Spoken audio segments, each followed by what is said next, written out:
Bikini Bottom's favorite fast food joint has got a massive problem no one ever talks about. You'd think after watching SpongeBob flip a gazillion patties, we'd know this place like the back of our fins. But what if we told you that beneath the nautical nonsense that is the Krusty Krab lies a layout so bizarre, it makes Patrick's Rock look like a perfectly planned house? Well, today, we're diving headfirst into the greasy, money-hungry heart of Mr. Krabs' empire to finally find out how Bikini Bottom's favorite restaurant actually works. Starting off strong with the Krusty Krab's biggest headache, the kitchen.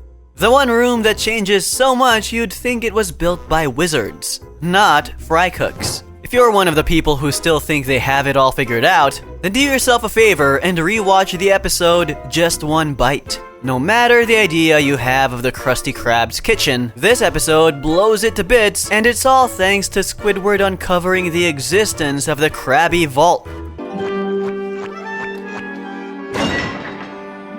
Holy shrimp! I don't know where to start.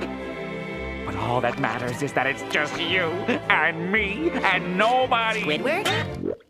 Is that you? You'd think a structure that massive would stand out, but nope. It just pops up like it teleported in. And if you think that's the only time Bikini Bottom pulls a stunt like this, I've got bad news, buddy. But there's plenty more architectural nightmares where that came from. Our general idea of the Krusty Krab interior looks something like this. A front door that leads to a big dining area, a front desk for taking orders, a handy restroom, a kitchen, and Mr. Krabs' office. But while these rooms appear in most episodes, there are a whole lot of things about the Krusty Krab that make no sense whatsoever. Starting with the missing storage rooms. You see, while we were laying down the foundation for the Krusty Krab's interior, we didn't include a storage room. That's because the showrunners can't decide if the fast food joint has a storage room or not. In the episode Imitation Krabs, Krabs takes Squidward to a dark room in the Krusty Krab where he stores things. And you'd think that settles the debate about the existence of the storage room. But you'd be dead wrong. It doesn't take long for the show to introduce another storage room in the episode New Leaf.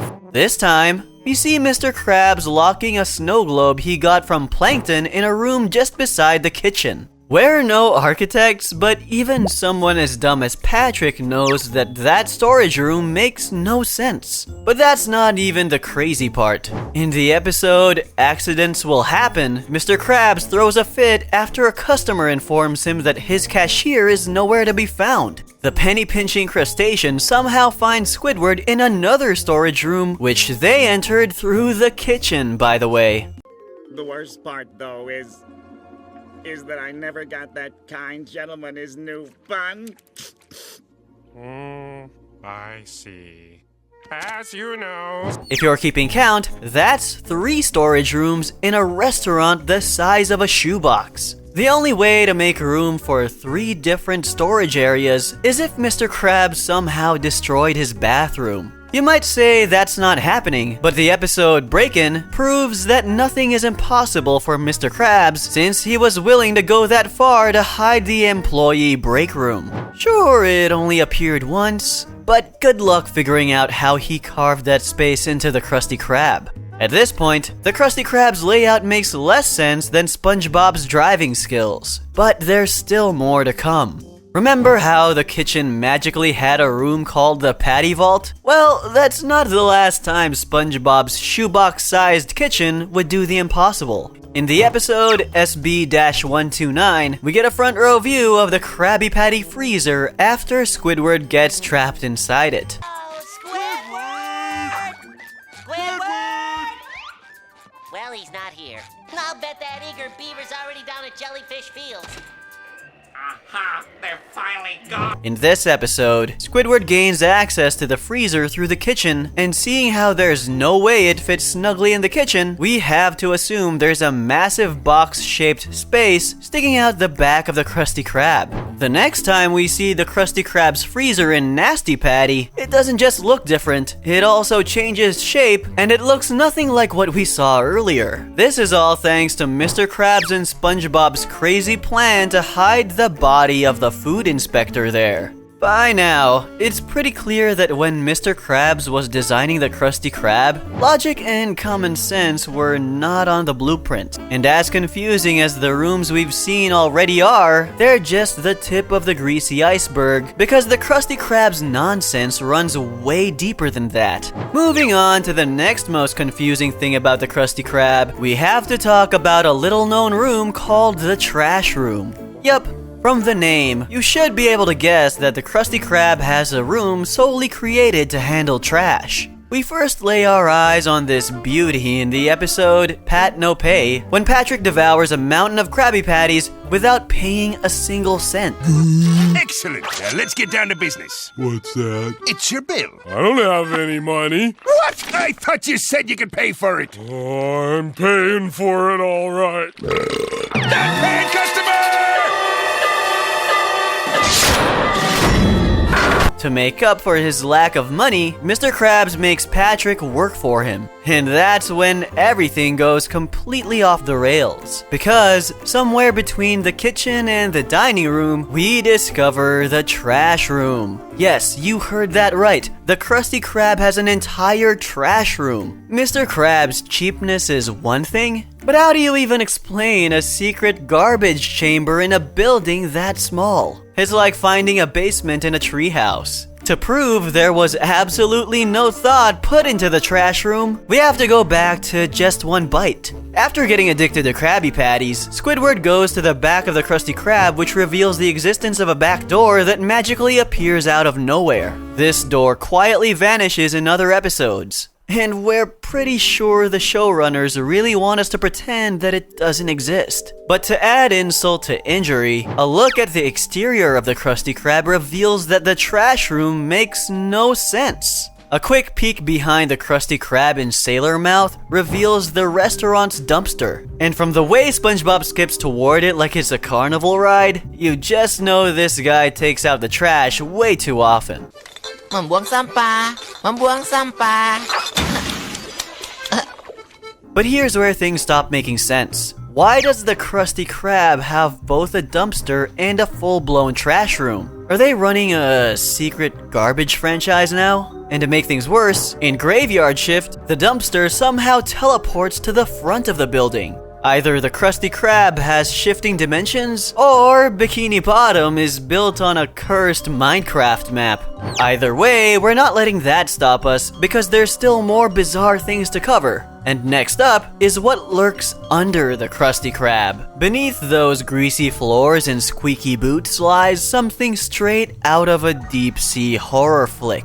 The episode Krabby Patty Creature drops a bombshell on the fans when it reveals that Mr. Krabs has a whole secret lab tucked under there.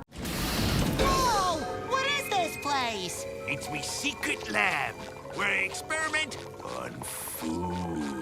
Oh, Mr. Krabs, this looks like madness. You think this is mad? Putting aside all the crazy experiments Mr. Krabs does in this lab, the most ridiculous part of the episode wasn't even the glowing patties that turn people to zombies, but the existence of a whole damn elevator next to SpongeBob's grill. Mr. Krabs legitimately just broke the laws of physics to install an elevator in the kitchen, which makes it funny that in the SpongeBob movie, we discover that the Krusty Krab has another elevator. Instead of, a normal door like every sane restaurant, SpongeBob and Patrick slide down a fire pole that somehow takes them to a second elevator. And where does that elevator lead, you ask? Straight to the Krusty Krab garage, because apparently that's a thing now. We aren't even going to attempt to explain how that crab made room for the garage, but we're going a bit further down to see what's under the floorboards. Since we've already covered Mr. Krabs' lab, there's nothing holding us back from diving into the incinerator room. And yes, you heard that right. The episode Just One Bite shows us that in addition to the trash room and a secret lair, Krabs somehow found the budget for an incinerator room, even though the location in the Krusty Krab is very sketchy since SpongeBob literally teleported to get to that room. In the episode Greasy Buffoons, Mr. Krabs straight up lifts the floorboards of the dining area to reveal an underground cavern with a grease trap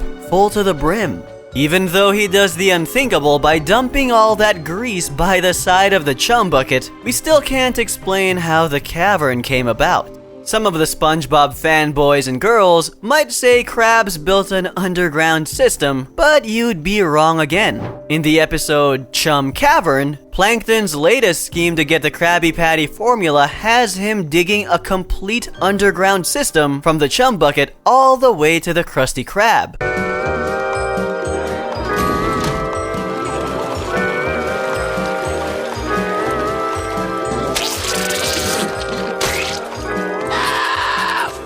You know, this stuff is hideously inedible. Due to his never say never attitude, we see that the Krusty Krab doesn't have an underground tunnel where the door grease trap was nowhere to be found. We know you just heard us say we confirmed that the Krusty Krab doesn't have an underground tunnel system, but what if we told you that was a bit untrue because Mr. Krabs switched the tunnels for an elaborate underground vent system? Just saying it out loud feels wrong, but it doesn't change the fact that in the episode Truth or Square, Mr. Krabs reveals this underground vent system to SpongeBob and Squidward. To really rub it in our faces, SpongeBob and Patrick end up getting lost in the vents. And what follows is a grand tour of rooms so random, they make you wonder if the Krusty Krab was secretly built by Willy Wonka on a caffeine bender. Mr. Krabs even has a surveillance room with CCTV feeds all over Bikini Bottom. And from SpongeBob's reaction, you can already tell he was freaked out by Mr. Krabs. Why stop at a normal restaurant when you can have an HVAC maze that probably costs more than the building itself? My goodness, we've racked our brains trying to make sense of how the Krusty Krab actually works, but let's be honest, the only logical conclusion is that Mr. Krabs is some kind of underwater magician who builds restaurants with zero logic and a lot of greed. Either way, if you stuck around till the end of the video, make sure you subscribe to the channel, or Mr. Krabs might start charging you rent for breathing.